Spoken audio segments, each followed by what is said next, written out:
epistemic injustice we want to talk about today is what's called hermeneutic injustice. Um, Hermeneutics is a philosophical method. We're not going to get into that in this class, but it's focused on interpreting and understanding the world around ourselves. Hermeneutic injustice is a kind of injustice where the agent lacks the concepts to adequately understand or communicate their experience, right? Probably a classic example of this is consciousness raising in the in the 60s when it came to the feminist movement, right? It was trying to get housewives, to sort of understand or have the language or the shared experiences to be able to communicate about ways in which they might be unjustly treated, right? And the thought there by a lot of thinkers was, well, these people don't have the vocabulary, right? They don't have the concepts to sort of recognize that what's happening in their lives is a kind of injustice, and that's what we want to do here, right? That's the idea behind hermeneutic injustice. It'd be like giving you the tools to sort of go, hey, this isn't fair, right? Or this isn't the way I should be treated, or there's something wrong here. If you take that away from somebody, then there's a kind of hermeneutic injustice. Yeah, so unlike testimonial injustice, hermeneutic injustice is not the result of somebody's prejudices. No single agent perpetuates hermeneutic injustice, so it's a kind of structural thing, right? It's not any individual's prejudice, but prejudice practices in a society that result in people lacking the concepts they need to explain, communicate, or understand their own experiences. So maybe not being able to distinguish sexual harassment from benign flirting because of, again, the way your culture thinks about this. Not knowing you can say no to unwanted attention would be an example of that, right? Being unable to identify your medical condition as a genuine disease. And a lot of people say that they'll get diagnosed for something, and then they'll be like, it was a sense of relief to know that there was a label for what I have, right? Because then it gives you a way of thinking about and talking about and addressing what the problem is that you're facing in your life, right?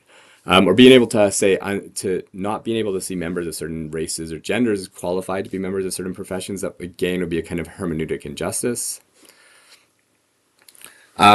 We have this all over the place in literature. 1984 is probably the classic example of this in the 20th century, right? Animal Farm too, right? But we're in both books, right? You have totalitarian regimes rewriting the past and taking away people's concepts, or changing what words mean so that they can't communicate or even think about their experiences, right? And voice them, right? And you definitely can't, if you can't even talk about or think about the way in which you are oppressed, then you're definitely not going to be able to sort of like collectively take action to end your oppression, right? And that's so what's going on in there. We see the same kinds of things in The Handmaid's Tale and in The Hunger Games. Very common sort of, because it's a very effective propaganda technique.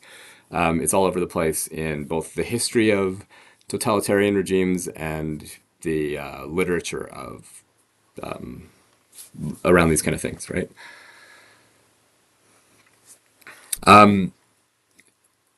Also, I think this is another example. Like, you think about care work, right? Care work is the unpaid domestic labor that needs to be done to maintain a household, right? So this is stuff like taking your children to, say, sports or activities, paying the bills, cooking, cleaning, buying presents, maintaining family ties. There's a ton of other care work. This is all work that has to be done, right? And if it doesn't happen, your life falls apart, right? And your household falls apart. And at least in Western democracies, this work is often done, again, at least in heteronormative relationships, by the female spouse, right? It doesn't have to be, but it historically has been. And this is the kind of work that often doesn't even get acknowledged as labor, right? Nobody gets paid for this kind of work, right? Not having language to express that this is work and that you are exhausted or that you are working or you need a break, right? Or you need help with the work. That's a kind of hermeneutic injustice, right? Because if you're sort of just like, if you don't have the language to say what I'm doing is working, and you just think that, well, this is just life, this is just living, and I don't know, right? Like, then you can't say, hey, wait a sec, we've got a lopsided relationship where I'm spending all this time doing all this work to maintain our household, and my partner is not doing anything, or if they are doing anything, it's very limited, right? That's the concept here, right? So if you don't have, yeah, if you don't have a conceptual landscape to talk about your experiences and like, and go, oh, here's a kind of way in which I'm being unjustly treated, right? That's what hermeneutic injustice is. So what's wrong with epistemic injustice? I mean, producing and spreading knowledge is part of what it is to be human, right? Epistemic injustice results in victims being at least partially excluded from participation in all sorts of activities, right? It limits their freedom, it limits their autonomy, it limits their ability to advocate effectively for themselves, it limits their ability to make choices, and it impacts people outside of that relationship too, right? People that are on, that are not overtly being epistemically oppressed, are likewise impacted in ways which negatively affect them, right? Because they're losing sources of accurate information about the world. Epistemic injustice can lead to, very straightforward practical consequences for both victims and the wrongdoer, right? A wrongly disbelieved defendant might lose their freedom or their lives. Not listening to board members can have a crucial impact on the decisions a company makes. Not hiring the right candidate can lead to, lesser candidates. Epistemic injustice in a gaslighting situation can lead to just abuse and like physical abuse and worse. You can harm a victim's identity. Epistemic injustice leads towards othering, which increases the amount of racism and sexism and whatnot in society, and we know that increases the amount of violence, right? We typically define ourselves partly by our group identities, right? Our racial, our sexual, our religious, or political identities, they form a part of who we think we are, whether we like that or not.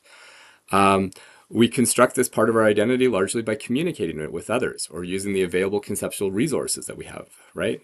So being considered untrustworthy or lacking conceptual resources to make sense of our experiences often prevents us from being able to construct our own social identity, from becoming authentic, from becoming who we are. So this can be quite significantly harmful to people. How do we combat epistemic injustice? There's a number of things we could do. One thing you might do is focus on what we call virtue epistemology, right? And if you take like an informal logic class or a critical thinking course in your undergraduate years, that's often the kind of skills you're getting taught is how to be a better thinker. Epistemology courses would do this kind of thing too. But virtue epistemology is where we focus on developing character traits that are going to increase our ability to be reliable epistemic agents, people who are likely to believe true things, right? So learning how to do research, learning how to read, learning how to critically think, how to, be epistemic, epistemic humility, right? Recognizing that you often can and will make mistakes and that we should be open to hearing from people that we disagree with, and, like those kind of skills will make us less likely to be victims of epistemic injustice, and they'll make us less likely to perpetuate epistemic injustice, right? But in particular, to combat epistemic injustice, we should focus on character traits that help neutralize bias and prejudice, right? Because that's where epistemic injustice comes from, is because of these overt or less overt biases we have towards other people because of the groups they're in, right? If we find ourselves typically viewing speakers of certain groups as having low credibility, we should work to change that. Now, this doesn't have to be a thing solely about sex and gender, right? Like you think about politics, right? Like if you think that people on the opposite side of the political spectrum from you are just, say, idiots or racists or morons or, right? You probably don't have a good media diet, right? You probably don't have a lot of engagement with people who have radically different political ideologies and views than your own, right? And you're probably, given the way in which we parse out our news into very politically biased information sources, it's probably the case that you're probably getting a stream of information that's one-sided when it comes to political information of the day. What virtue epistemology would say to people is what we should have when we're trying to understand sort of the political environment of our culture is we should be looking at information from both sides of the political spectrum and trying to sort of find what's sort of the more reliable way to think about things. And that gets really problematic really quickly, right? Because I mean, if you look at something like, say, Jubilee YouTube channel, where they try to get both sides of an issue together, and then they'll get like a, say a doctor to talk about vaccines, and then they'll get some lunatic that thinks vaccines cause autism, and then they go, okay, let's have a debate. That's not a real debate, right? Because, one person there has like a medical background and actually knows what they're talking about. The other person's like some crazy person in their basement. That's not a that's been platformed. And so what you're doing there is creating a false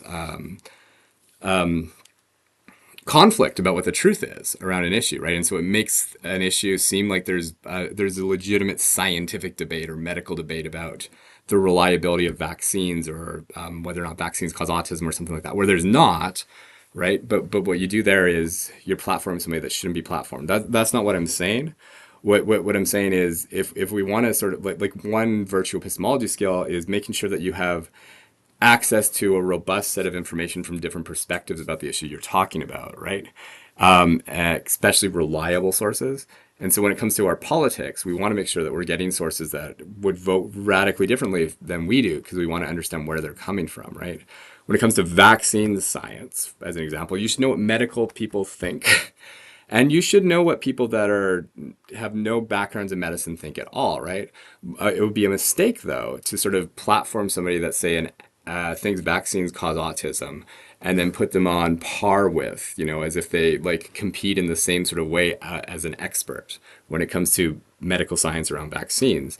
What you would want to know is, well, what do other biologists and what do other medical scientists think about vaccines in general? And if there is a debate there, that's who you'd be looking to, right? It's worth noting, hey, look, there's some people in society that are scared of vaccines, right? And that's a really important piece of information, because it means that there's not really effective communication happening between the medical establishment and a huge swath of people out there that have this false belief that vaccines cause autism, right? And that's the information we should get from that. We shouldn't get, oh, maybe there's a real debate, because there's not a real debate. There's no medical scientists that are debating with each other about autism, right? There's no scientists, doctors, nurses. What there is a large group of people in the general society that are paranoid that vaccines are causing their kids to get autism, right? That's important information, but it's not important information to put on par with the medical doctor when it comes to how we think about that issue. And what that should lead to is, well, why is this group disenfranchised? Why are these people that think vaccines cause autism disadvantaged as knowers, right? Because clearly that's what's happened, right? There's something that's broken down for that group of people when it comes to the communication of accurate medical information, and that's harming them and their children. Right? And then it's causing a broader harms in society, because it's leading to other people thinking that there's a debate here where there's not, which is why I'm spending so much time on this. So it's difficult to do this, right? It's not like just a straightforward, I'm going to hear from everybody and that'll make me less biased. You have to be able to hear from everybody, and then you have to be able to assess how to think about what they're saying, right? And understand what they're saying. It's also worth knowing, right, since victims of prejudice can have undue difficulty articulating their experiences, we should try to make out how their experiences would be understood in a prejudice-free climate, right? And again, you think about the medical doctor, right? There's a lot of power there and a lot of authority versus, scared parents that think that vaccines are causing their children autism, right? There's a power imbalance there, right? We're way less likely to listen to or take seriously the voices of those parents when it comes to their kids' experience, right? And so one of the things you want to do, again, to try to understand what they're saying is, well, what would they be saying if we weren't sort of prejudiced about them? What would they actually be? What's their legitimate concern? Why do they feel this way? Because that's what we need to speak to, right? There's a kind of fear here, right? Or there's a kind of misunderstanding of the science, but we only get clear about that if we actually listen to them and try to understand where they're really coming from, right?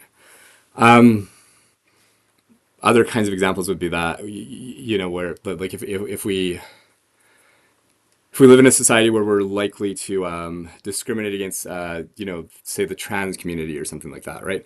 Then you might think that somebody who is transgendered is going to be less likely to be comfortable sharing their experiences with the general population, right? Out of a fear of, rebuke and prejudice and hate and stuff like that. And so if you want to understand where they're coming from and their concerns, what you need to try to do is be very careful about making a climate where they feel comfortable to express their positions, right? And so you have to be gentle in a way that you might not have to be with, say, I don't know, a middle-aged professor, right? Who's used to having all sorts of privilege that comes with having a job of relative ease, that, right? Some people argue when it comes to epistemic injustice that individual efforts, though they could prove useful, may not be enough to defeat this, right? You might need to have more systemic things, right? You might need to be looking at, I guess, DEI policies, right? Or ways of giving people, ensuring that people are not unfairly considered for positions, right? Or making sure that some people aren't unfairly excluded from participation in knowledge-related activities because of the other kinds of injustices that occur in society. So these are the kinds of things that somebody would need to do or want to do if they wanted to combat epistemic injustice. Okay, so that's this part of this course. Controversial topic, I know. Anyways, have a good one.